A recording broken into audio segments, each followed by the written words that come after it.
Greetings, Jonathan Glass, Ayurvedic practitioner, acupuncturist, and naturopath.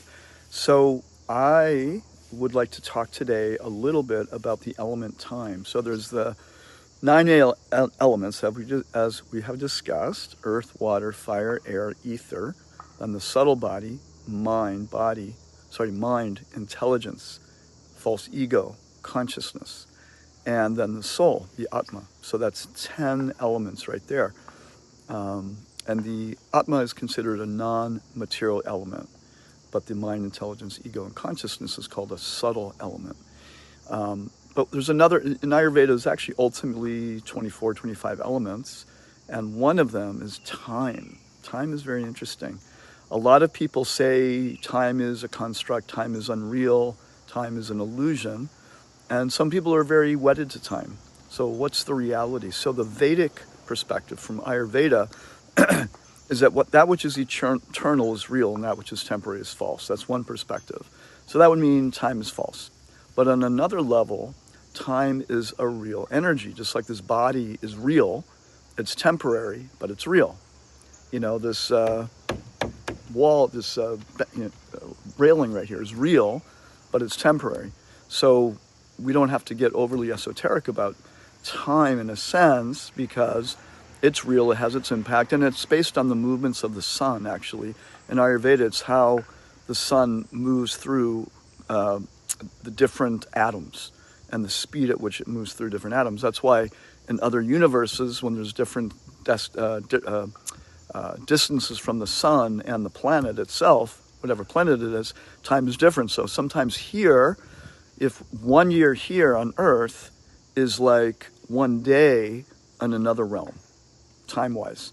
So it's really wild how in Ayurveda and in the Vedic scriptures it talks about different dimensions of time. But time has a past, a present, and a future. So how to get into the present moment, and why do we want to be in the present moment? Because in the moment is where preciousness exists. In Chinese medicine, it's called the metal element. The metal can be very precious, like beautiful liquid gold, or it can be rusty, or it can be covered by dirt. So this is the way we relate with time often, is that often we're not really present. And what does Ayurveda and Chinese medicine say about how do we get present? Well, first, we have to have the energy of honor and respect for the moment. Just like if we respect another human being, we tend to get present with them. We get rapport with them. Then we can feel their energy and we can feel and be in relationship with them. But if there's no respect, then you're either tripping out in the past about that person, or your future tripping about that person, or you don't care about that person. There's no respect, there's no connection. So to connect to the presence of the present moment, there has to be an honoring and a respect of time, of the present time. So the mind will often wander to the past, it also wander to the future. If we can work with respecting what is right in front of us, respecting what is within us, respecting the present situation, then we can get present with it. And then after that comes the water element, and water has to do with feeling. So when you respect something, you can then feel it. And it doesn't have to take long, it can be a split second. But first there have to be an honoring of the moment, an honoring of the presence of what's happening. And then we can feel into what's happening. And then we can actually feel the beingness, energy of being present. But that honor and respect is very important, and it's considered the preciousness of time.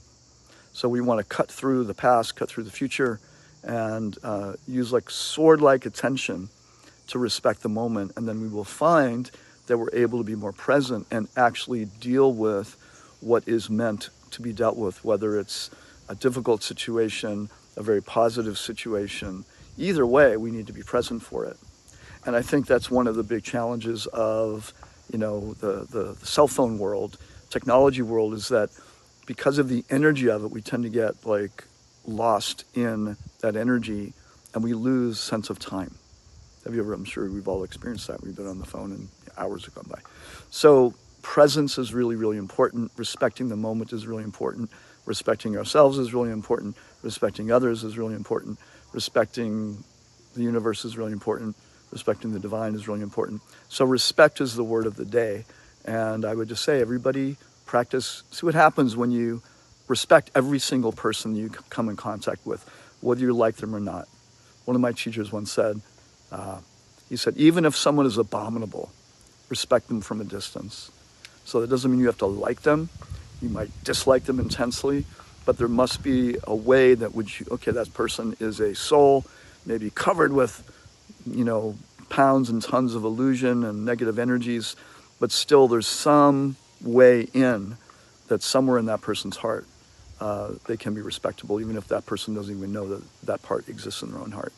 So respect is a very, very, very powerful thing, and it's often the foundation of many beneficial things in life. And again, one of my teachers said, the cause of our disturbance in life is the lack of respect for other living beings. So I guess that's my message for today. Let's practice what it feels like to respect every single person we come in contact with today, and respect the moment however it presents it. It's honor, it's respect. It means just being present with something, honoring it for what it is in the moment. Okay, have a great day. Bye.